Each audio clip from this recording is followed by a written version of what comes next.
aprender un arquero, que es lo que él había aprendido en el camino, en esta trayectoria. Gastón, ¿cómo era aquel pibe? Así que daba sus primeros pasos en el fútbol grande. Muy maduro. Muy maduro, quizás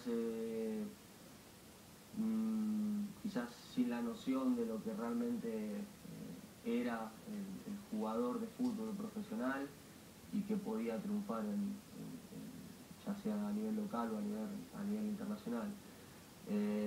Pero como antes te decía, todo eso se aprende. Claro. Yo digo que tuve la fortuna de que cuando inicié en un plantel profesional tenía gente muy madura, muy profesional, todas esas cosas que yo quizás no tenía. Por citar algunos casos, Pepe Quirós, el Mago Capria, que hoy es colega, compañero, no sé si colega o compañero, el cual guardo una terrible admiración por los dos y amistad. Y te puedo nombrar infinitos jugadores que han pasado por Racing entre el 95 o el 94 y el 98 o 99, que fueron donde más estrellas hubo. La Torre, claro. Nacho González, que para mí empecé como suplente de él y para mí era realmente verlo de cerca era increíble. Y toda esa gente me ha enseñado mucho, no solo de verlos o de vernos, sino que ellos me han enseñado valores que quizás hoy no se ven por la rapidez que el jugador de fútbol quiere, el jugador de fútbol que se quiere ir, quiere crecer económicamente, se quiere ir del país. Eran otros tiempos, eran otros, ya digo, otros valores, otras enseñanzas, y yo me quedé con esa vieja escuela, pero realmente la valoro y la agarro muy fuerte e intento también transmitirle cuando tengo la chance a algún joven, porque creo que esas cosas son las que se fueron perdiendo a través de los años, por esta vorágine que te decía, de irse, de ganar dinero, de ser famoso, de tener tu auto de último modelo, y se pierden otras cosas que te deja que te deja esta profesión, que es lo lindo de esta profesión, que es aprender a quererla, aprender a trabajarla y crecer en base a eso. ¿Y cómo era ser un joven, un pibe en aquellos años de Racing específicamente? Por lo general uno tiene la imagen desde afuera que es una vorágine. Te regala un ritmo bastante alocado el mundo Racing. Sí, y más en esa época.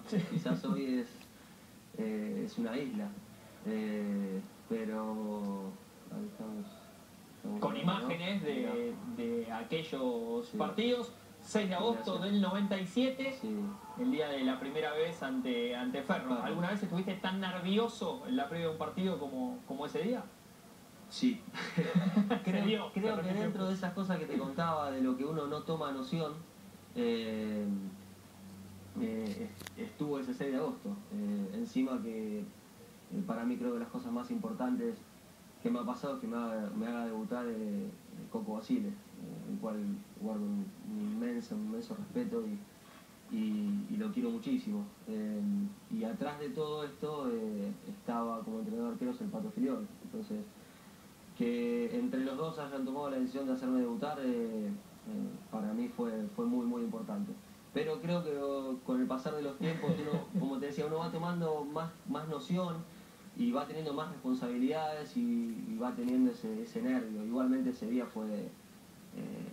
es inolvidable, el primer día es increíble, pero realmente la he pasado muy bien en Racing, más allá de todos los problemas que ha tenido a lo largo de sus años.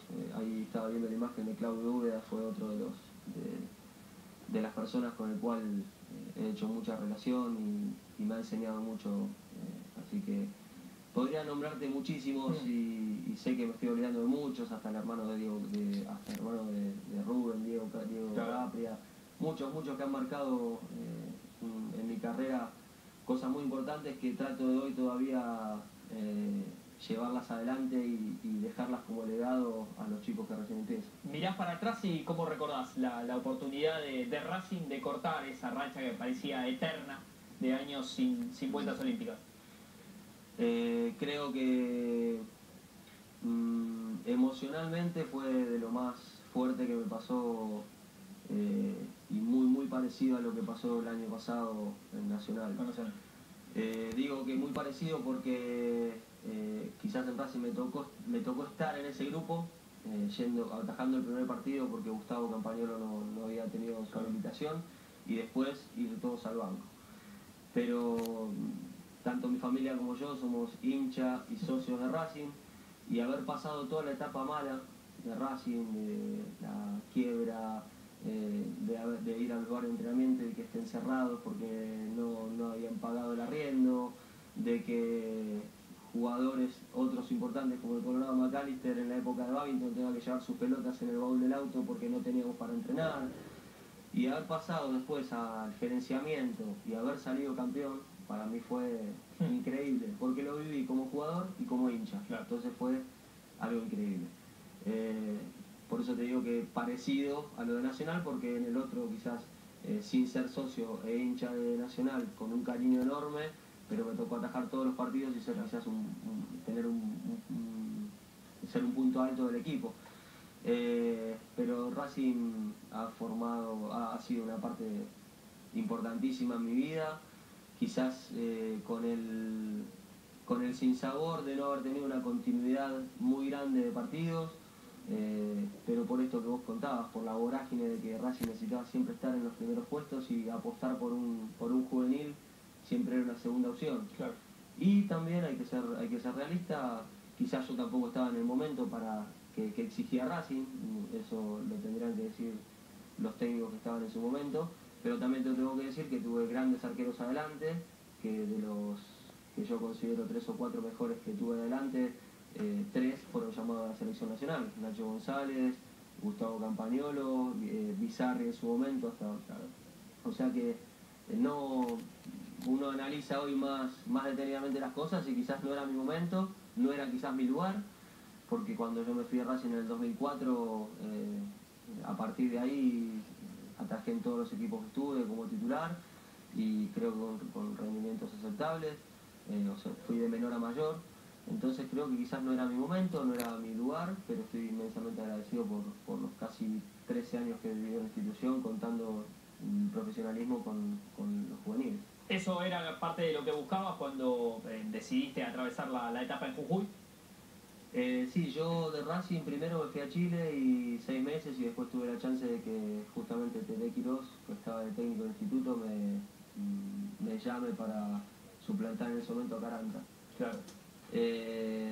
Quizás mi error como jugador fue permanecer tanto tiempo en Racing teniendo la esperanza de tener esa continuidad que antes te dije que no había tenido.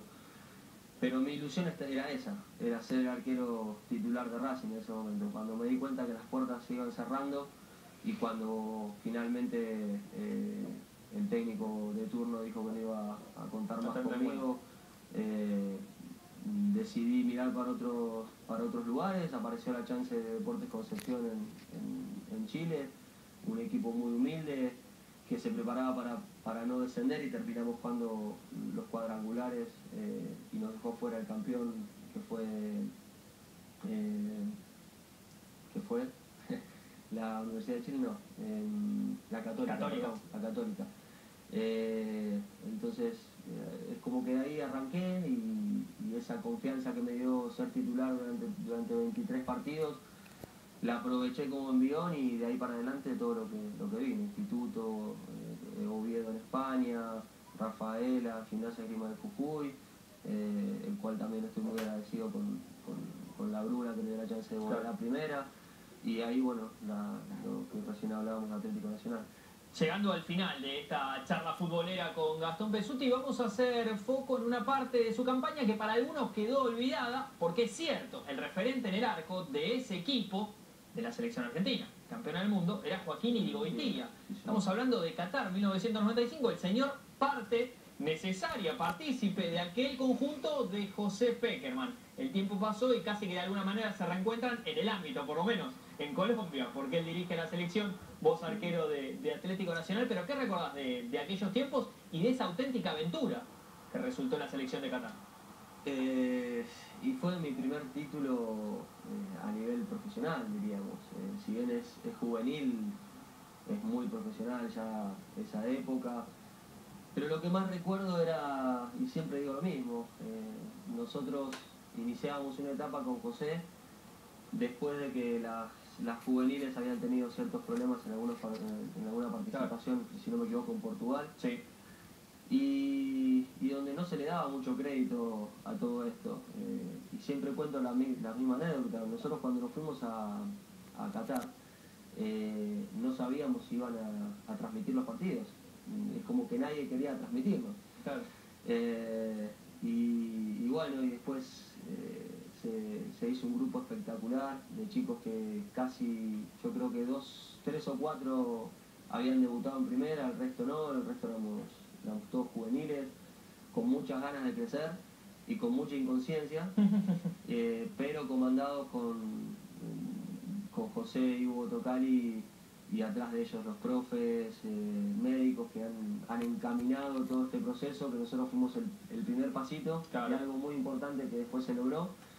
Pero también eso es inolvidable, y con José tuve la chance de volver a hablar cuando él firmó con la selección de Colombia, y siguen estando los recuerdos, sigue estando el cariño, sigue estando la amistad con él, con los profes, y de mi parte el agradecimiento, porque el gesto que tuvo José conmigo en los últimos minutos de la final ha sido de lo mejor que me ha pasado en mi carrera, no en lo deportivo, sino en lo humano. Es algo que me marcó mucho y estoy inmensamente agradecido. Gastón, gracias por esta conversación, por esta charla con nosotros, y nos vamos a volver a encontrar cuando definas tu futuro, es decir, en las próximas horas. Ojalá que sea pronto, que podamos cerrar con algún club y seguir disfrutando de todo esto que realmente amo hacer y todavía me siento apto para hacerlo. Buen cierre de 2012 y mejor 2013. Igualmente para ustedes. A ustedes no se vayan, porque esta edición de SportsCenter sigue.